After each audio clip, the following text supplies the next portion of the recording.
ওয়ামা উতিতুম মিনাল ইলমি ইল্লা কালিলা। আল্লাহ বলেন আমি মানব জাতিকে উতিতুম মিনাল ইলমি, আমার ইলমের ভান্ডার থেকে সামান্যতম জ্ঞান দিয়েছি। কন্যা সুবহানাল্লাহ।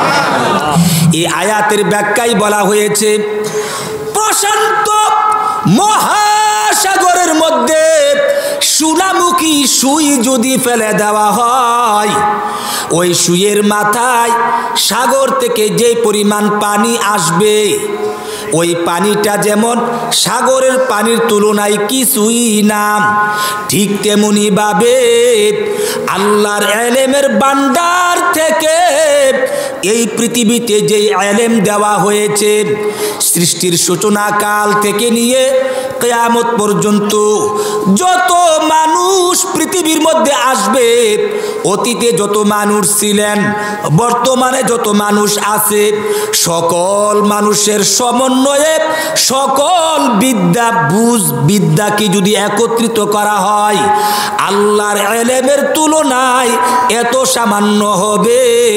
ওই যে প্রশান্ত মহাসাগরে সোনামুখী সুই ফেলে দিলে তার মাথায় যে পরিমাণ পানি আসে, ওই পানি আসার দ্বারা সাগরের যেমন কোনো ক্ষয় নাই, লয় নাই, কোনো কমতি নাই, ঠিক তেমনি ভাবে আল্লাহর ইলমের ভান্ডারের তুলনায় তামাম পৃথিবীর ইলমেরও কোনো তুলনা হয় নাই।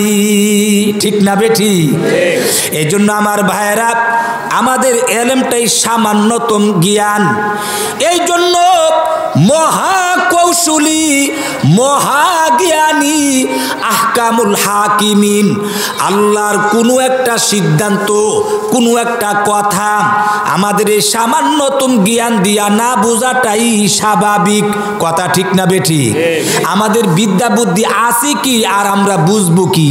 এই জন্য এই কথার অর্থ এইটা না, কথা বুঝবেন, এই কথার অর্থ এটা না যে কোরআন হাদিসের বর্ণিত কোনো একটা বিষয় এটা কি বাস্তব বিবর্জিত, বিষয়টা এমন না।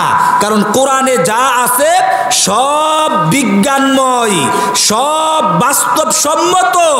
হয়তোবা আমার বিদ্যা বুদ্ধি আকল মেধা কম, এজন্য অনেক বিষয় আমার যুক্তি ধরে না। এজন্য আমার যুক্তি ধরে না বিদায় আমি এই কথা বলতে পারি না একজন উম্মত হয়ে, একজন মুসলিম হয়ে, আল্লাহর বান্দা হয়ে, যে আল্লাহর এই বিধানটা কি অবাস্তব। কথা ঠিক না বেঠি? কারণ হলো আমার মাথা মেধা আছে কি আর আমি জানবই বা কি। এই জন্য আমার যুক্তি ধরুক আর না ধরুক, কোরআনে যা আছে সবই কি বিজ্ঞানময়, বাস্তবসম্মত। চিল্লায় বলেন সুবহানাল্লাহ। কারণ এই কোরআনে, এই পৃথিবীতে আল্লাহ পাক যখন যেই নবীকে প্রেরণ করেছেন, তখন ওই যুগের মানুষগুলি যে বিষয়ে পারদর্শী, তাদেরকে হেদায়েতের জন্য ওই সংশ্লিষ্ট বিষয়ে সবচাইতে বড় মহাজ্ঞানী ব্যক্তিকে আল্লাহ পাক দুনিয়ার মধ্যে নবী হিসাবে পাঠিয়েছেন।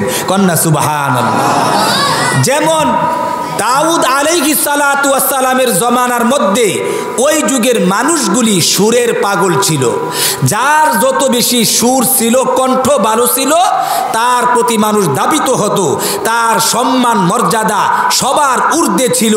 এই জন্য ওই যুগের মানুষগুলিকে হেদায়েতের জন্য যেই নবীকে প্রেরণ করেছিলেন, যাকে বলা হয় দাউদ নবী, উনাকে আল্লাহ এমন কণ্ঠস্বর দিয়েছিলেন, উনার সুরের সামনে সেই যুগের সমস্ত সুরওয়ালা লোকেরা আত্মসমর্পণ করতে বাধ্য হয়েছিলেন। কন্যা সুবহানাল্লাহ। কোরআন শরীফের মধ্যে আল্লাহ পাক বলেন, ওয়াসাখখারনা মা দাউদাল জিবালা ইউসাব্বিহনা ওয়াত-তায়র। আল্লাহ বলেন, আমি দাউদ নবীকে, নবীর আনুগত্যশীল করে দিয়েছিলাম পাহাড়গুলিকে এবং পাখিগুলোকে, সমুদ্রের মাছগুলিকে। দাউদ নবীকে আমি এমন সুর দিয়েছিলাম, যখন তিনি মনের ঘরে সে আনন্দে সাগরের পাড়ে গিয়ে যখন জাবুর কিতাব তেলাওয়াত করতেন, উনার সুরের মূর্ছনায় সাগরের মাছগুলি কিনারার মধ্যে জড়ো হতো। আকাশের পাখিগুলো যখন উড়ে যেত, সুরের মূর্ছনায় পাখিগুলো যাকে যাকে মাথার উপর ছায়া ধরে থাকতো এবং কি পর্বতের পাখিগুলি পর্বতের গাছপালাগুলিও উনার সুরের সাথে ইউসাব্বিহনা তসবিহাতগুলি পাঠ করত। কন্যা সুবহানাল্লাহ।